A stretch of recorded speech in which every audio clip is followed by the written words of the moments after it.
Hello, everybody. Welcome to the Horror Appraisal. I'm Sam. And I'm Evan. We got a great episode for you today. A really fun movie that we got from Scream Factory. Great, full of energy, high velocity, octane 80s energy. It's a film from 1986. This is a film that I personally had actually never seen. Sam actually saw it a couple of years ago. He got it off of Netflix, back when I could actually afford to buy the DVDs. And did you get it in DVD or was it just streaming? It was DVD. Okay, cool.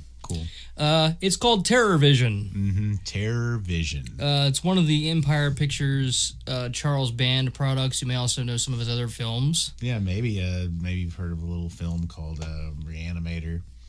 Yeah, Reanimator, From Beyond. I mean, that's really all that need to be mentioned. But a lot of the same effects people are involved in this film, and that translates. Yeah, absolutely, it does.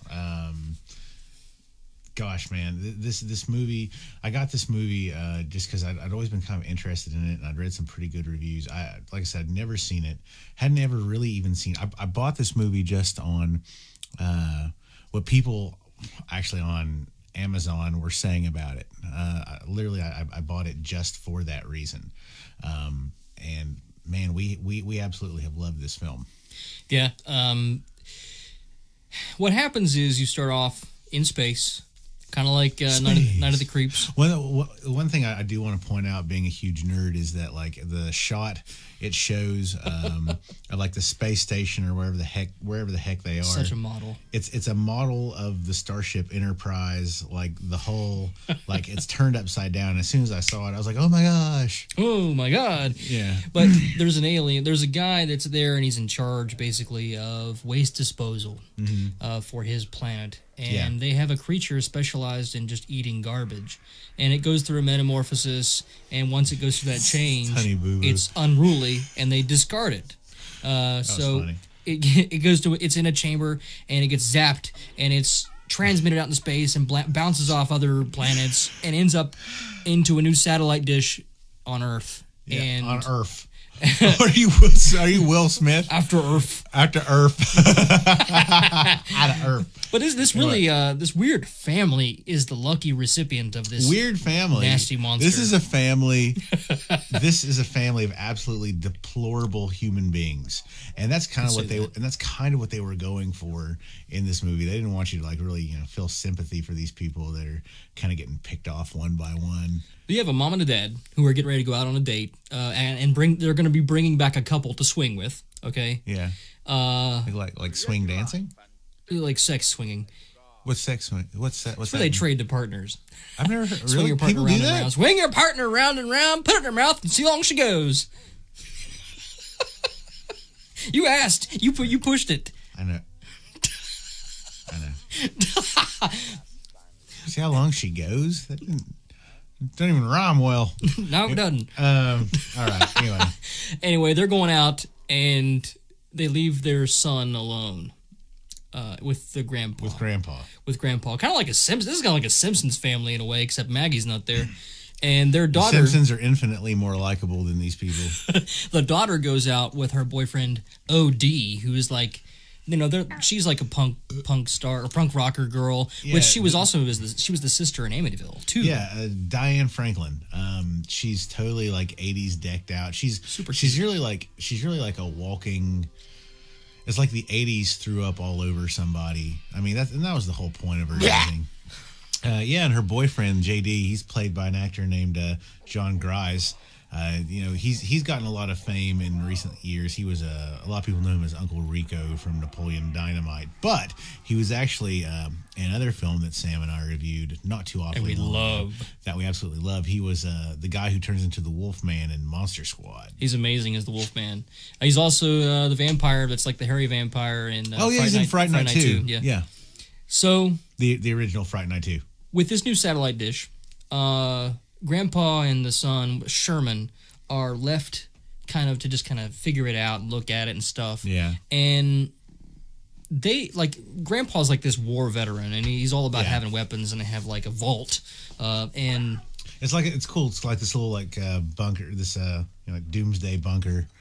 Like, I want one. I'd love to have a bunker. Like all kinds of really cool machine guns and stuff in there, grenades. I would go to the store like every day, and well, not every day, but every time I'd go to the store, I would buy like an extra couple cans of potted meat, and I would keep them. I'll keep them in the bunker. Like, and before you know it, I would have a bunker full of like peaches and potted meat and plenty of stuff to eat. And you could live forever. The monster. Can you imagine the farts you'd have on potted meat and peaches?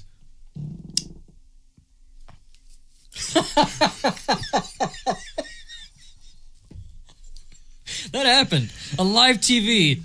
Not so live, but it is alive. Okay, the monster comes through the TV, and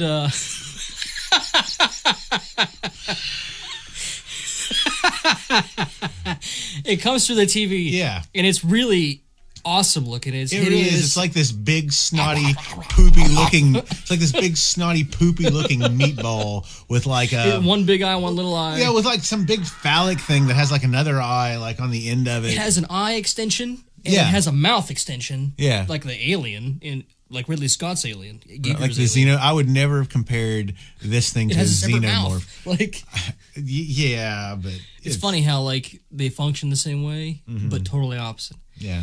But this Sherman and Grandpa go and they arm themselves to try and fight this thing, and all of a sudden, Grandpa's killed like instantly. Like the way that they handle the kills in this movie is so 80s schlock, gory, cool. Like this is a film obviously you watch. This is a film that's going to be underappreciated in its day because it's only going to be awesome truly awesome like 25 years later. Yeah, because like it's just such a testament of like those camp kind of cheesy B movies, but like dude, this thing had a worthwhile budget. It did, and part of that's because it was filmed in Italy. Yeah, and that's kind of something we talked about. This film for the horror aficionado, you can really kind of tell sometimes if you're watching a European horror film, especially Italian. When we started watching this, it's got an Italian flavor. It's like a little bit basil. All the decor is like just weird boobs and sex decor, but then you've also got the lighting, and it's extraordinarily reminiscent of Argento. Well, it is reminiscent of Argento, but it plays very well to the fact that these are very tacky people. Eccentric Euro trash. Yeah, well, that's the thing. They're eccentric Euro trash, but they're not supposed to be Euro trash. They're supposed to be Yanks.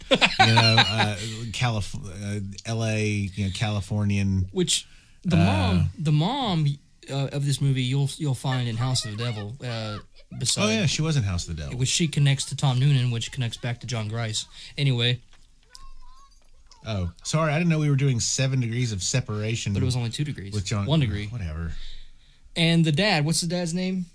He's a sleazeball. It's written down there. Dad is played by an actor named Gerrit Graham, and man, he's like a sleazebag and everything. The first thing I remember seeing him in, he played the foster dad in Child's Play 2. That adopts him and the other lady. They adopt Andy after this horrible stuff happened in the first Child's Play. He gets killed by Chucky, but like that's the thing I always remembered seeing him in. He was in the cult classic Phantom of the Paradise. Other stuff. He's just one of those people you see him and you're like, what's that guy been in again? You kind of have to see it. Back to when Grandpa gets killed. Oh, dude, that was so cool. This arm comes out and has like 2 little teeth on it. Prongs, like, injectors. Kind of like it reminds me of like the thing you put the quarters in and the little claw comes out and like maybe you can grab a stuffed Pikachu. It's like a pincher. Yeah. And it grabs Grandpa by the head and injects his head with some kind of flesh deteriorating material like a fly would. I thought about like a fly or like a spot, like whatever he's like injecting in him. It's like it's like making his insides goop. It just melts it. So he can like. That's what's really cool because then like it has like this. It turns into like a green slush. Mm-hmm. and does it? I've only viewed the film once, and I'd like to view it again. But like, doesn't it like have doesn't like a big tongue thing like come out and like it sops it all up and sucks up all the slush? Yeah, it has a tongue that's That's like awesome. I said, like Alien. It's got a mouth. It's got a tongue that comes out. It's got a mouth on it. Yeah, which bites somebody in the face later on. Oh yeah. It's just an awesome monster. It's not. It was meant to be silly and stupid. It's like a big meatball. But if you're a horror fan, it's coated in slime. It's John Carl Buechler, and anybody that knows Buechler, absolutely. Halloween 4, Nightmare 4, From Beyond, Reanimator, Hatchet, Bride of Reanimator. So you're saying he's done a lot of dolls. You're saying he's done a lot of effects on horror films. He's done some pretty substantial effects. Yeah, the guy has had his hands full. But when Grandpa died right away, it was kind of like, whoa, that was a main character that disappeared like that. Yeah. And then the parents come back with their swinger friends. Yeah. And you've got Cherry. And hilarity ensues. You got the Cherry, which talks like this. Is that her name, Cherry? Yeah, she's wearing a red dress. Isn't that appropriate? And she has this. Kind of talks. Does she kind of talk like Audra from Little Shop of Horrors? Yeah. Kind of in a way. But her death is in the pool, and it's like this nasty, dissolved raw hamburger has been filling this pool. It is gross. It is nasty. Do you ever? Yeah, that's right. I was remembering the scene where later on, like her husband is killed in the pool, but I was kind of forgetting about her. It's kind of off camera how they show their deaths. I mean, it happens, but it's not as on screen. Not as with some him. Of the others. Like when that dude dies, it's like I loved his death. And he's this Euro sleazeball. Yeah, because it's like this big like set of chompers that like come up out of the water, like a gator. Like a gator. It was awesome. It was cool. I loved it. And when the dad, the dad that owns the house, comes back and he looks at the pool and he's like, "Did that fag jack off in my pool or something?" He said that. I think he called him a homo. That Euro homo jack off in my pool. That was gross. It's terrible. It like, is. I don't mean to use the word fag. I know that's not like I have no problem with that one way or the other, but it's part of the movie. I mean, it's how the 80s were, and oh, good Lord. That's what's coming out of your mouth because you're saying horrible things. That's what I do, But anyway, the parents end up dead pretty quick, and soon you have like everybody that's really going to be dead pretty soon. Like it's really really quick in the movie. You got both parents dead, and you got the swinger couple dead, and you got Grandpa dead, and they're all dead. The sister comes home with her boyfriend, and Sherman is Sherman's like, this monster came and killed him. They killed the parents. He killed Grandpa. And a scene I really love is when his sister goes in the bedroom, and they're all in, like all five of them are in bed. And yeah, it's like the monster can the monster it like assimilates people's appearance in a way, like when it eats them. It has like it can simulate their head with like its arm. Yeah, that's what it is. So like it's really gross. It shows like all five of their heads in bed after they've all been killed. The parents, the other set of people they were bringing over to swing with, and Grandpa. Shows like all five of their heads like in bed together. And what I actually really like about that scene, I thought it was kind of funny, is they've got this cover over them.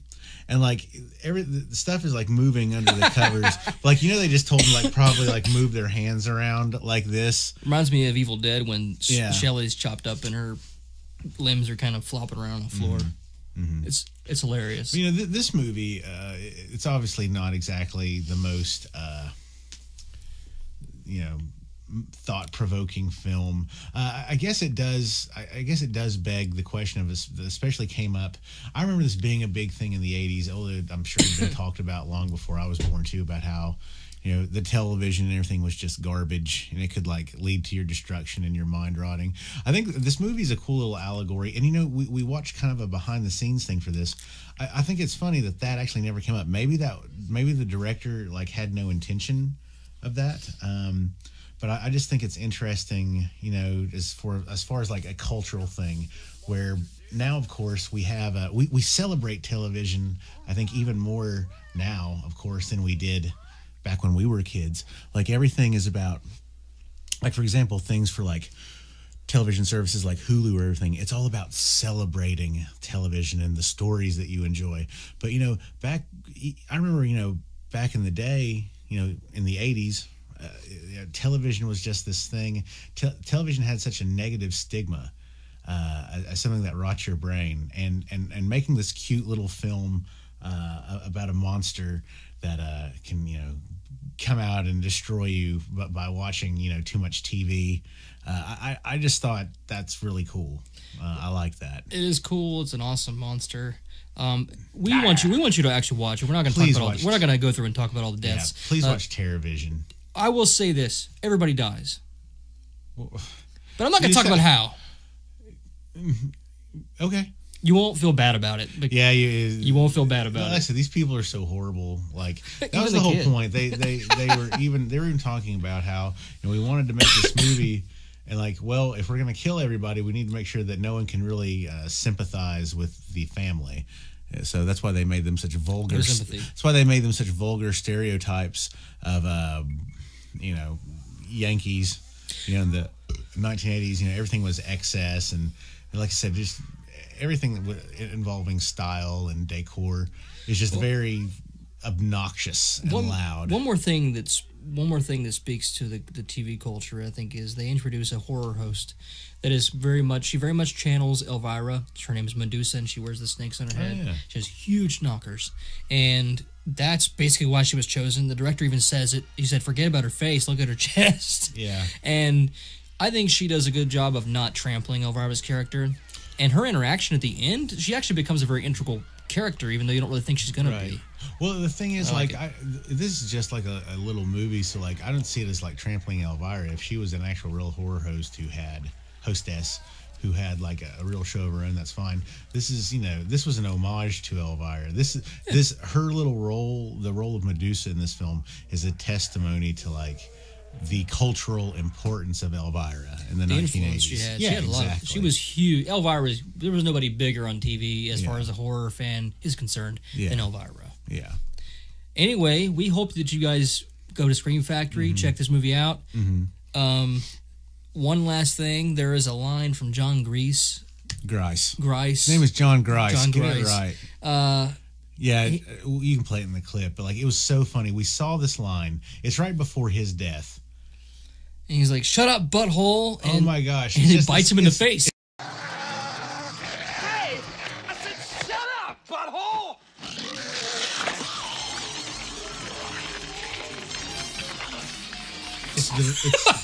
It's the delivery of the word butthole.